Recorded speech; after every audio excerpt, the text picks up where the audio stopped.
Hey, it's the iPhone 7. Now, I promise we're going to talk about the headphone jack, but let's start with something fun. The iPhone 7 is water resistant. It's not quite as water resistant as Samsung's phones, but it's still not going to freak out if you get it wet, and that's awesome. The new iPhone 7 and 7 Plus look more or less exactly like the iPhone 6 and 6 Plus from 2014. There are some small differences like stereo speakers, tweaked antenna lines, and a bigger camera bump, but the biggest change in the new iPhone is the removal of the headphone jack. It comes with lightning earpods and a dongle for using your old headphones, which costs $9 if you lose it. Apple's forcing a big change by taking away the headphone jack, and the ecosystem around that change is pretty immature. This is all going to be really inconvenient while everyone adapts and builds adapters. Apple's also pushing wireless audio really hard, and I got to try out a pre-production set of AirPods, the new wireless earbuds. I can't review them since they were prototypes, but they worked pretty well, even though every single person I showed them to thought the case looked like dental floss. Apple says it needed to take out the headphone jack so it could add all kinds of other new features to the iPhone 7, like better cameras, the Taptic Engine haptic feedback system, water resistance, and maybe most importantly, a bigger battery. So the real question is whether all that stuff is worth it, and whether it's worth upgrading the iPhone 7 while the world around us is still adjusting the biggest I/O change in years. The iPhone 7 is one of the most beautiful, refined designs Apple's ever made, particularly the two black ones where the antenna lines blend right into the sides of the body.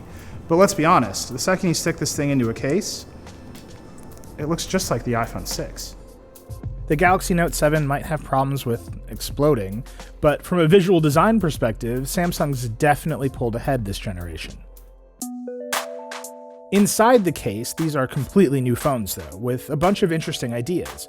Take the home button, for instance. It doesn't move anymore. Instead, it's totally solid. The Taptic Engine makes it feel like a click when you push down on it. If the phone is off, it doesn't move at all. You can set it to 3 different levels of feedback, but none of them feel like a real button. I'm okay with this, but other people who've tried my phone really don't like it. You're gonna have to try it yourself to understand it. The Taptic Engine also adds all kinds of other fun feedback to the phone. When you drop the notification shade down, the phone bumps a little bit. It's way more useful than 3D Touch, which I always thought was a gimmick and still hasn't really caught on. The iPhone 7 and 7 Plus also have the new A10 Fusion processor. It's fast, but it wasn't noticeably faster than my iPhone 6s Plus during my boring day-to-day use. I'm sure high-end games and other apps will eventually take advantage of this new processor, but that'll take some time. The real news with the A10 Fusion is that it has 4 cores, 2 of which are special low-power cores. That means the phone can use less power and you're not stressing it, saving battery life. In about a week of use, I got 8 to 10 hours a day of battery life with the iPhone 7 and about 10 to 12 hours of battery life with the 7 Plus. That's pretty much what Apple claims, but depending on how much you use your phone during the day, it could be just the same as the 6S. The other big news of the iPhone 7 is the improved camera. It's an improvement over the 6S, but it is not a huge leap, and it's about the same as the Galaxy S7. The front camera on both new iPhones has been upgraded to a 7-megapixel sensor, while the rear camera on the regular iPhone 7 has a faster f1.8 lens and optical image stabilization, both of which improve low-light performance.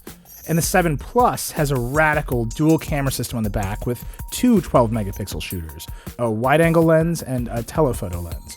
The 2 cameras work together as a single system so you can smoothly zoom from 1x to 10x, and eventually Apple will enable some fancy depth tricks that'll blur the background like a much fancier camera. Here's the thing, the camera is only a little bit better. Day to day, you might not notice it, but at the edges of performance, in low light with extreme detail, it is noticeably better. The major tells are that the 7's wider aperture lens leads to a slightly softer background, and colors are a little bit more vibrant straight off the camera. And where you'll really see that increased vibrancy is on the iPhone 7 screen, which can display a much wider range of colors than the 6S. It's very noticeable. Not only is the screen warmer than the 6S display, but photos look amazing on it. You can definitely tell a 7 photo apart from the 6S when you look at them on the 7. Other phones with dual cameras, like the Honor 8, let you do very impressive focus tricks. Apple says a forthcoming software update will enable a similar depth effect for portraits. But for now, what you get is the ability to switch between 1x and 2x modes by tapping a button, and digitally zooming between them and then up to 10x. Front cameras are almost more important than rear cameras in our Snapchat world, and the iPhone 7's front camera is excellent.